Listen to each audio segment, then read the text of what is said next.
Sorry I can't be there with you live.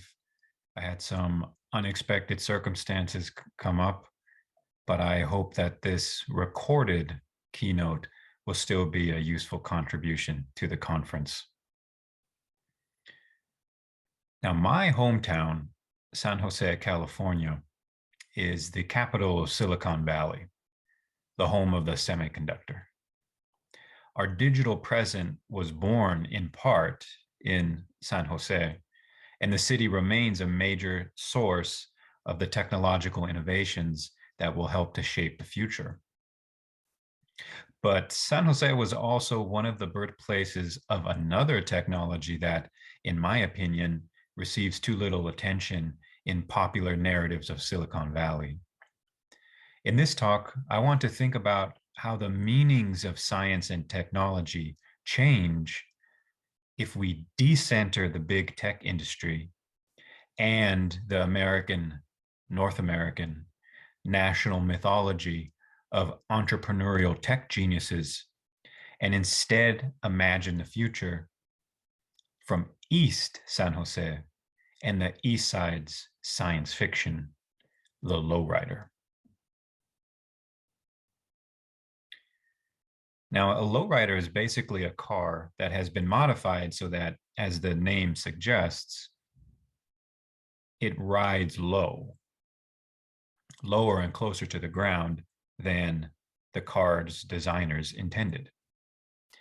This was initially done on the cheap by working class and working poor Mexican Americans by installing small wheels, clamping or cutting the car suspension coils, or placing sandbags in the trunk of the car.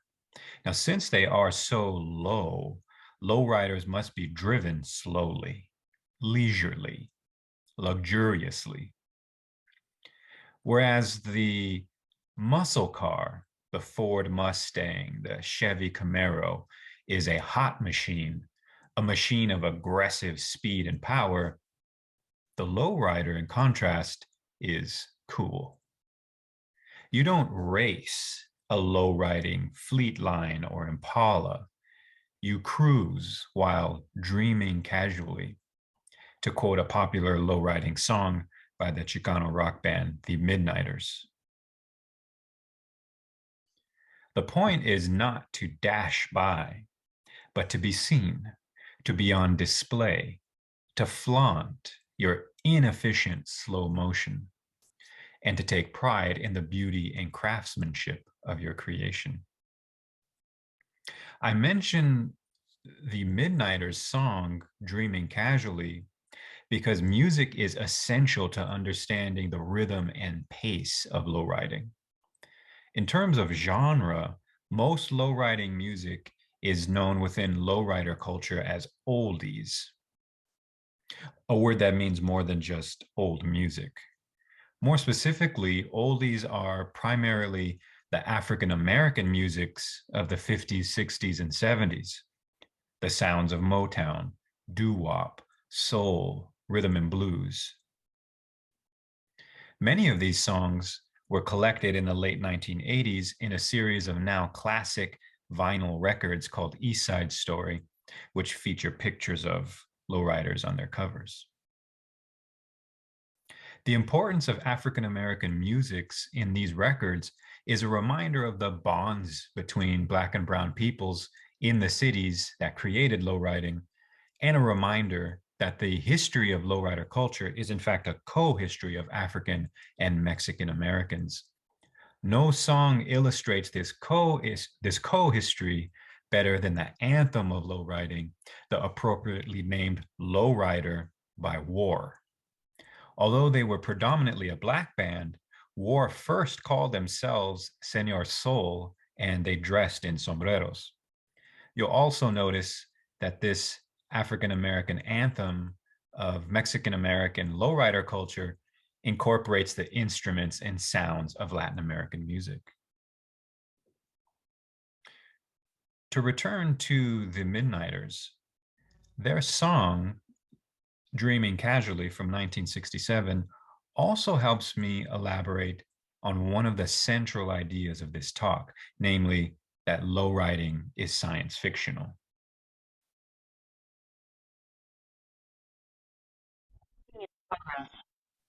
So let's listen to a piece of this song.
So if you listen closely, this song is a justification of dreaming, fantasizing, speculating. The careful listener will detect a sense of powerlessness throughout the song, of being unable to influence the future, of the inevitability of death, not just individual death, but collective death, apocalypse. The singer says he tries to analyze the future, but he only sees the world passing him by. He's been told the world is ending. Yet there remains a modicum of freedom, at least, freedom from fear, in dreaming casually, in letting the imagination drift to Mars and Saturn, if only once in a while. What if we imagine the lowrider as the ship that allows working class people of color to search the stars? Lowriding was born on the boulevards of California, New Mexico, Arizona, and Texas. Although exact historical origins are difficult to pin down, East Los Angeles was probably the first epicenter of lowrider culture. This culture grew in part out of the city's older Pachuco and Zoot Suit youth cultures, which I'll come back to later, custom car cultures, and hot rod clubs. In the 1930s, young Angelenos began to buy used Ford Model Ts, modify them, paint them with flames, and race them on the city's dry lake beds. While hot rodding mostly died out during World War II, custom car cultures returned and even surged in the post-war period as used cars became more affordable for young people and Mexican-American veterans came back to East LA or moved to the region from other parts of the Southwest to work in the automobile industry. Many of these veterans had acquired welding and ironworking skills in the military, which they used to modify cars such as the 39 Chevy Master Deluxe, the 48 Fleetline, and the 1950 Mercury 8. Now, in contrast to the jacked up hot rods of white Angelenos, the lowrider was customized to be low and slow, bajito y suavecito, low and smooth, as it cruised down streets like Whittier Boulevard, which runs along the LA River and through predominantly Mexican-American neighborhoods. Although the term lowrider wasn't so common yet, lowriders and lowriding were well established in East LA by the late 1950s, prompting the California legislature to pass a new vehicle code that in effect prohibited lowriders, which the press portrayed at the time as gangs on wheels and as roving racialized threats to white neighborhoods.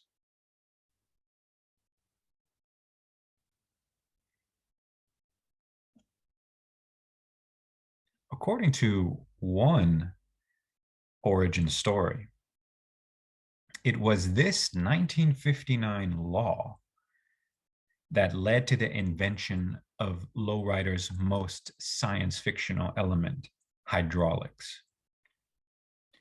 Ron Aguirre of San Bernardino installed hydraulics salvaged from the wings of a B-52 bomber on his 1957 Corvette, which was an uncommon lowrider model, to which Aguirre gave the science fictional name X-Sonic. When he was stopped by a police officer for violating the new vehicle code, Aguirre used the hydraulics to raise the X-Sonic several inches from the ground, bewildering the police officer and allowing Aguirre to escape his ticket. Hydraulics would evolve to enable lowriders not only to move up and down, but to incline, jump, and drive on three wheels.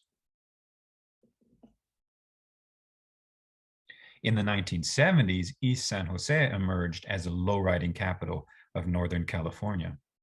The crux of the lowriding scene was the intersection of Story and King Roads, located in the Mayfair neighborhood that is home to one of the largest Mexican-American populations in the county, and where the great civil rights leader Cesar Chavez began his organizing for the United Farm Workers.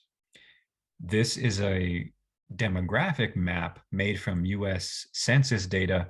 All of the orange dots represent people who filled out the census and identified as Hispanic.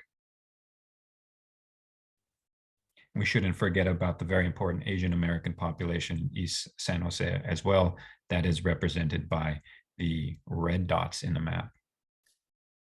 In 1977, 3 San Jose State University students founded Lowrider magazine.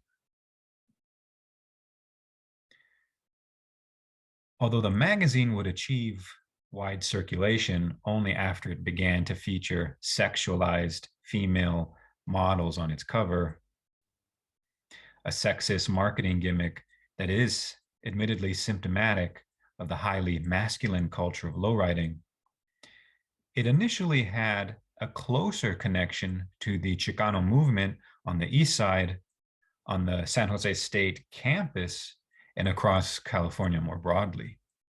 It was perhaps only after the publication of Lowrider magazine that lowriding communities in California and the Southwest could experience themselves as what nationalism scholar Benedict Anderson calls an imagined community, or a community whose perceived commonality extends beyond face-to-face encounters. So lowriders fuse together two opposite techniques and impulses. I said they are bajito y suavecito. They ride low, but they also jump. They cruise and they fly. They're slow and cool, but they're also playful and exuberant, not unlike the sense of wonder or estrangement that fans and scholars have often invoked when defining science fiction. Indeed, it's clear from the name X Sonic and the design that Aguirre imagined and customized his car as a kind of rocket ship. This mixture of cool and playful is captured by the comedians Richard Marin and Tommy Chong, otherwise known as Cheech and Chong, in their 1980 comedy Cheech and Chong's Next Movie, which grew out of a period when lowriders first entered mainstream popular culture in the United States. In this scene, Cheech and Chong realize that in order to get respect in the neighborhood, they have to turn their van into a lowrider. They not only lower the van, they also give it shiny rims and reveal a painting with Aztec iconography, which is another common feature of lowrider aesthetics. But when Cheech and Chong challenge another lowrider to a hopping contest, we see cool quickly turn into silly.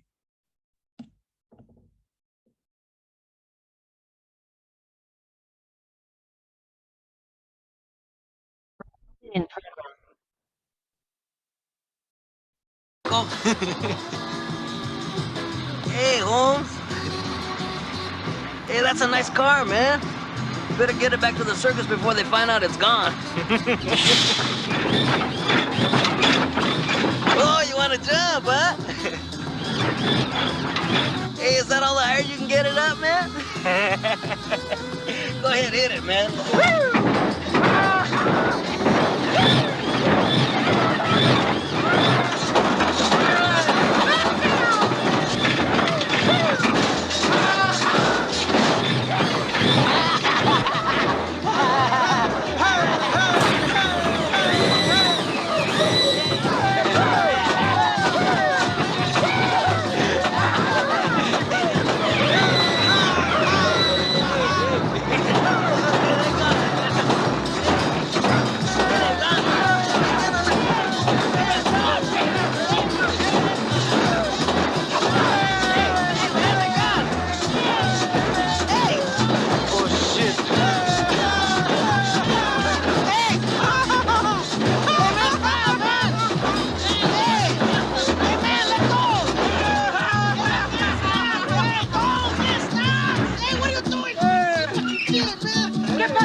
Now, from an efficiency standpoint, there is no good reason to lower a car so much that it can easily scrape the ground.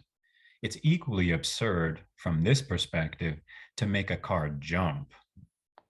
I've lived and worked in Germany and Switzerland for several years now, and in the opinion of one German with whom I've discussed the topic, lowriders are neither cool nor playful, they're simply verrückt, which translates as crazy, but it also connotes backwardness, being turned around. This German couldn't quite understand why anyone would modify a car in these ways. For him, a car is a finished product. You drive it, insure it, have it fixed when something goes wrong, and otherwise maintain it, but there is no need to change its basic functionality. That's the business of car companies and their team of expert designers. Indeed, I think this view extends far beyond Germans and cars. It's perhaps the dominant way that most people in the United States and in other consumer societies relate to technology. Most of us just don't understand our tremendously complex machines, some of which even appear to outsmart us and know us better than we know ourselves. We may become expert consumers of technology, but only on rare occasions, if at all, do we participate in its design. It is against this background of general technological alienation that I want to present lowriding as a form of working class Mexican American hacking. In the words of Americo Paredes, a pioneer of Mexican American studies, to add the word Mexican to a noun or activity, quote, means doing it with wit and ingenuity rather than with much equipment and expense. So a tortilla is a Mexican fork. Chile peppers are Mexican vitamins.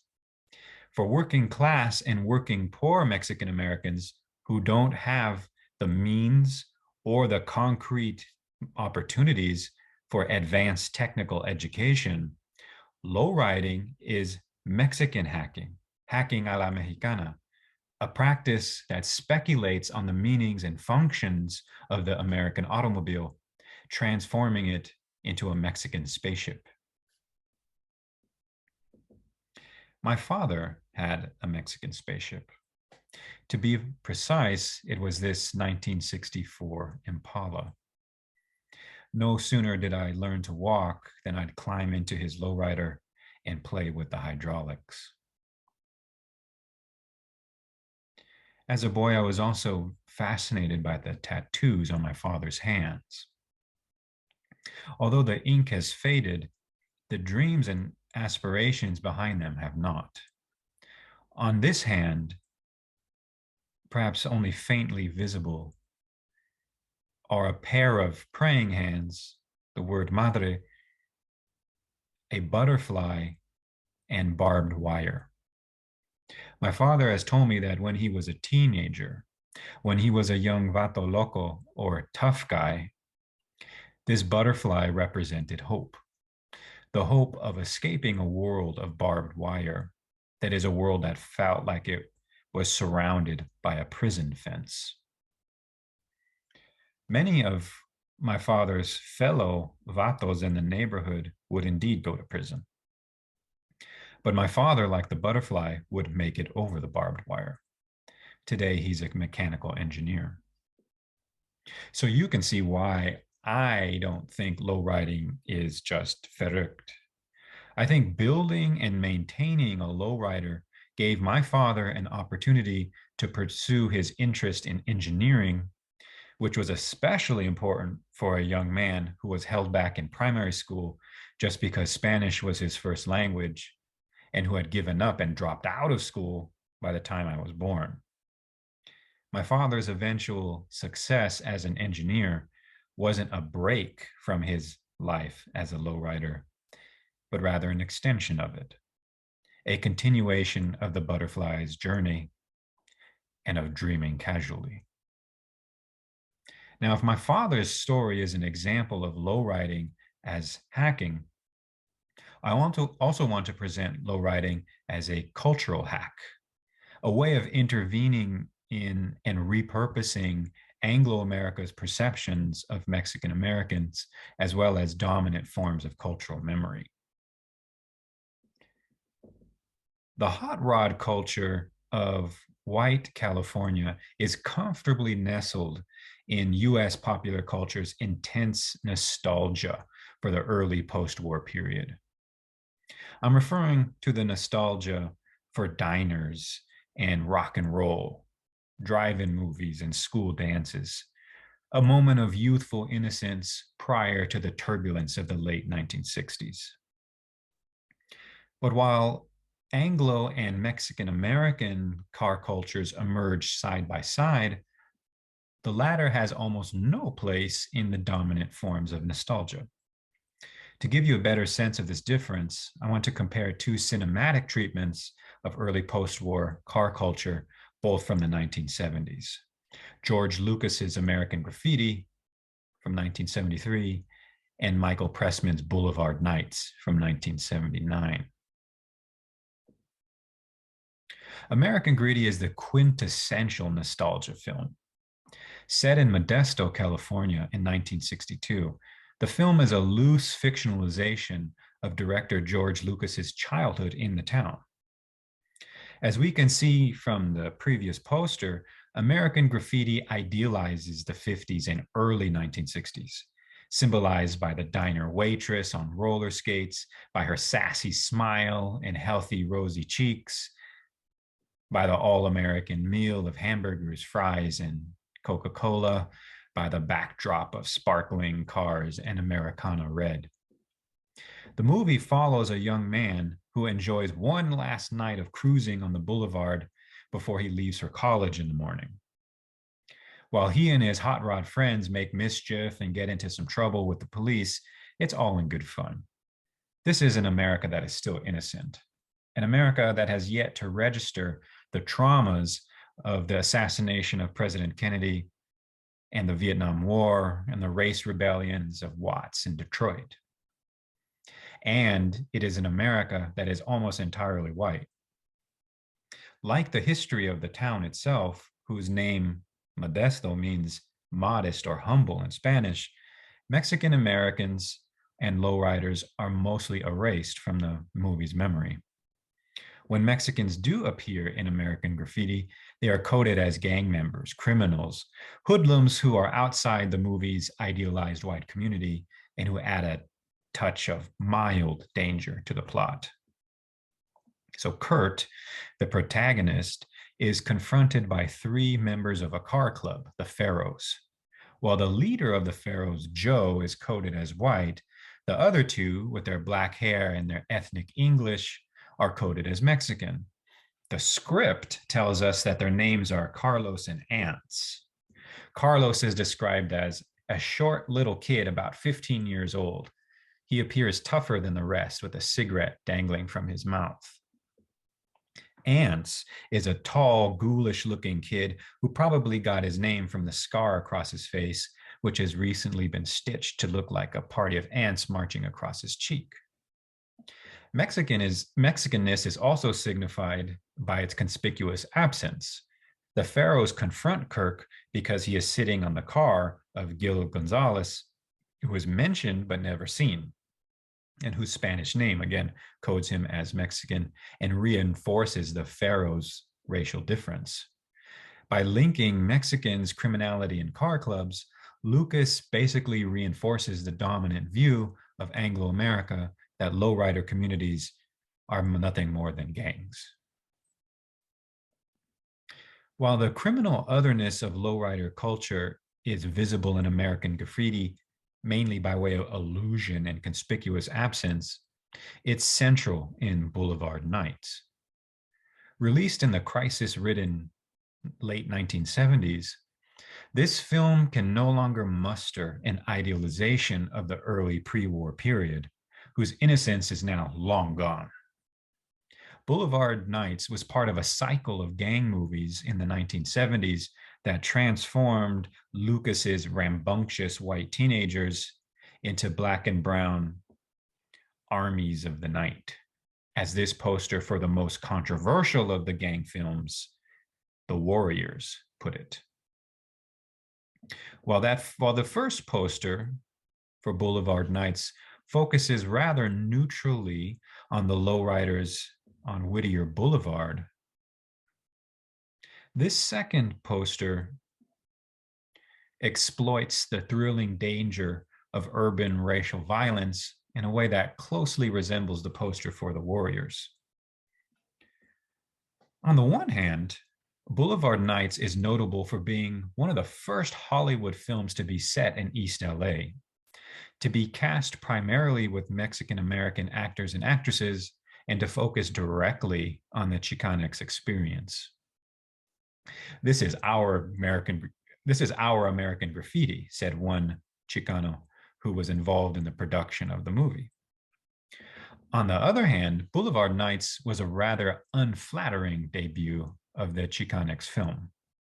It tends to equate Mexican Americans in general and lowriding culture in particular with violence, thus echoing the view of the LA police that Mexican Americans go to Whittier Boulevard primarily to drink, fight, and kill one another. As one critic of the movie pointed out, rightly, I think, quote, Boulevard Nights manages to kill 6 people in the course of the script with a good deal of bloodshed, as if this is the way Chicanos live. When a people have been so invisible, it's reprehensible that the first exposure focuses on an exploitable aspect of the culture. A much more complex representation of the period's lowrider culture can be seen in the photography of the Italian immigrant Gusmano Cesaretti.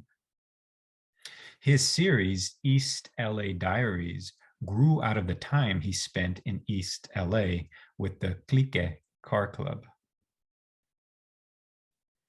Cesaretti's stark black and white photographs capture the shimmering beauty of lowriders. Now, they also don't shy away from violence, which, even if it was not actively pursued, was prepared for. The members of the car club are graduates of street gangs, Cesaretti explains. They don't like to fight, but they will. Ultimately, though, the true subject of Cesaretti's photographs is not cars or weapons or gangs. It's people. His lowriders are not masses, but individuals with faces that refuse racial caricatures. One major form of cultural resistance among people of color has been to invert Anglo-America's stereotypes, to turn the dominant value system upside down by praising what it fears. This was one of the strategies of the Chicano nationalist movement in the 1960s and 70s. I said before that lowriders have almost no place in popular nostalgia for the early post-war period.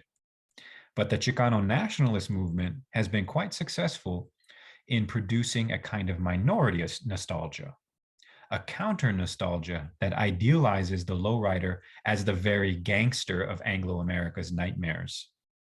In constructing the lowrider Vato as a kind of cultural rebel, the Chicano nationalist movement also connected the figure to an earlier one, the zoot suitor or pachuco of the 1940s. Consider two canonical texts of Chicano studies: J.L. Navarro's poem To a Dead Lowrider and Luis Valdez's play Zoot Suit. To a Dead Lowrider first appeared in the Chicanx magazine Gonzafos, which was published in LA in 1969. It's a eulogy to a lowrider named Tito, whom the speaker praises for his individuality, his coolness, his toughness, his womanizing, and perhaps most importantly, to the speaker at least, his refusal to submit to the police, which eventually cost him his life. Tito is vulgar and violent. He abuses hard drugs and women. He is precisely the hoodlum that Anglo-Americans and even some Mexican Americans imagine the lowrider to be. But that's the very reason that the speaker of the poem celebrates Tito's life and mourns his death. For Tito embodies above all the pride, the shameless self-respect that Chicano nationalists saw as a necessary countermeasure to white America's images of Mexicans. While I can see the appeal of Tito's pride, I'm much less impressed by the way he and the speaker of the poem identify self-respect with hypermasculinity, a hypermasculinity that treats Chicanas as little more than sex objects. Unfortunately, this same objectification of women exists in lowrider culture. As I mentioned before, the most influential magazine, Lowrider, is known just as much for its cover models as for its custom cars. Even when the magazine tried to include Chicana lowriders, as it did in this 2004 issue, it still placed the usual bikini-wearing model on the cover, as if to assure male readers that the inclusion of a Chicana lowrider would not interfere with its being a soft porn magazine. Now, I want to return to the beginning of the poem To a Dead Lowrider, where the speaker calls Tito a pachuco. We can see the further identification of the lowrider and the Pachuco in Valdez's Zoot Suit. The first play by a Chicano author to appear on Broadway, Zoot Suit is a dramatization of the LA Zoot Suit riots of 1943, when mobs of white sailors stripped young Chicano Pachucos of their zoot suits with the aid or tacit permission of the police.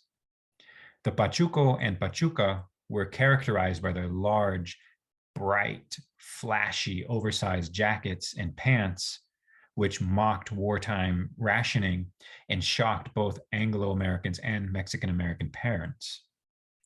In this scene from the Great Wall of LA, a large mural that chronicles the city's history, we see the Pachuco's deep humiliation after his zoot suit has been stripped away. Perhaps we can better understand and appreciate Tito's pride in comparison to this. In 1981, Valdez directed the movie adaptation of Zoot Suit. In the opening scenes, we see people arriving to watch the play. The camera follows a lowrider. Once the play starts and the character El Pachuco, played by the great Edward James Olmos, steps onto the stage, the camera again singles out the lowrider in the audience.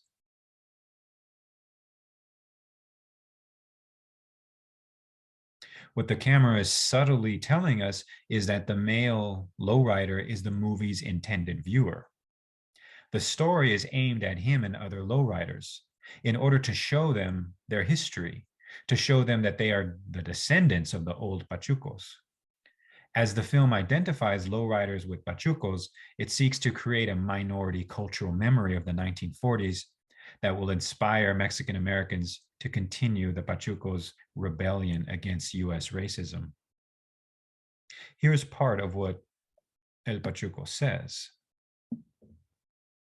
Ladies and gentlemen, the play you are about to see is a construct of fact and fantasy. The Pachuco style was an act in life, and his language a new creation. I speak as an actor on stage. The Pachuco was existential, for he was an actor in the streets, both profane and reverential. It was the secret fantasy of every vato in or out of the Chicanada to put on a zoot suit and play the myth. What I find especially insightful about Valdez's presentation of the Pachuco as a self is this presentation as a self-conscious performance. When El Pachuco enters the stage, he breaks the fourth wall and directly addresses the audience, reminding them that what they're watching is not reality, but a construct of fact and fantasy. El Pachuco tells us that we cannot understand the figure of the Pachuco unless we grasp its stylization. To wear a zoot suit is to indulge a secret fantasy, to play the myth, perhaps also to dream casually. Thus, while both To a Dead Lowrider and Zoot Suit subvert stereotypes by appropriating Anglo-America's fears, I think Zoot Suit's emphasis on performance is an important corrective to Navarro's and other Chicano nationalists' fixation on masculinity. The crucial difference between Navarro's Tito and Valdez's El Pachuco is that Tito is a real man, a vato, a real tough guy or dude, while El Pachuco is an actor, a fantasy, a style. Tito represents the idea that Chicano identity is fixed, while El Pachuco represents the idea that identity is a role we play, a performance, an invention. I see these two figures as representations of the two tendencies in lowriding itself. The one low and proud and cool, the other playful, excessive, reaching for the sky, flying, dreaming. In fact, this later tendency is perfectly symbolized by Edward James Olmos himself, who would go on to be one of the first Vatos in Space as Captain Adama in the TV series Battlestar Galactica. I want to wrap up now by thinking a bit more explicitly about science fiction. A technology's science fictionality can be understood in roughly two ways. One, the ways in which the technology is represented in science fiction. Or two, the embodiment of science fiction in actual material technologies. Indeed, one of science fiction's most important forms of social and cultural legitimation is to connect the first to the second. That is, to link science fiction to science fact, to H.G. Wells to the atomic bomb, William Gibson to the internet.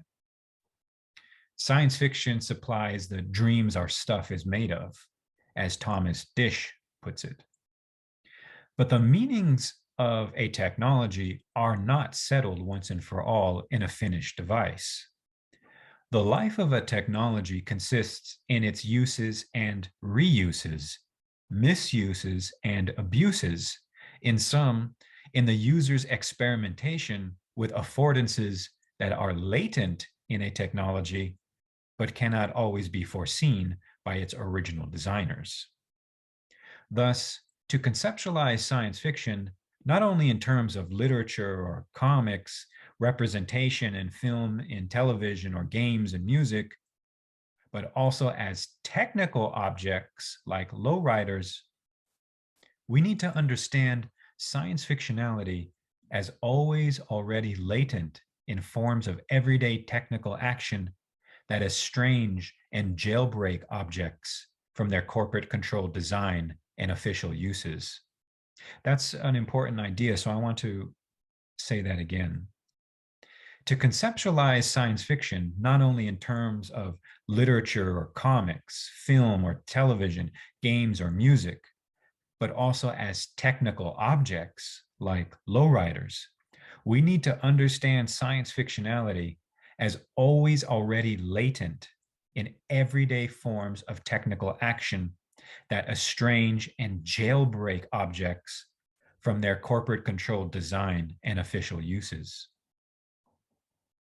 Although people today continue to modify technologies in many ways, the automobile was unique because it embodied what was then the most advanced technology, design, and production methods, but it could still be understood, modified, and even improved by common people. I say was because the automobile is undergoing a great transformation. Perhaps one day the self-driving car will reduce accidents and traffic congestion, but it will also extend the mysteries of corporate digital algorithms to cars. Nothing could be further from the spirit of lowriding than a car that drives itself, that resists the comprehension of most users, and that is potentially able to surveil and curtail most attempts to estrange the machine's intended functions. To be sure, I've spoken about nostalgia, and I'm also nostalgic about lowriding because of my admiration for Chicanx hacking and because of my own personal relationship to the culture. Here I am again as a boy in my father's 1964 Impala, parked at our home in the Mayfair neighborhood. You may occasionally see a lowrider during Cinco de Mayo celebrations, but its moment has passed as surely as my childhood. Yet if this talk is nostalgic, it is not for a past that cannot be restored. I would like to graft whatever is salvageable from lowriding onto the future. I would like to bend nostalgia toward a future that never fully was and remains ours to invent. A future that reflects the full history of the United States and the diversity of science and tech communities. A future in which all people can discover a sense of wonder through their own creative uses of technology. Thank you.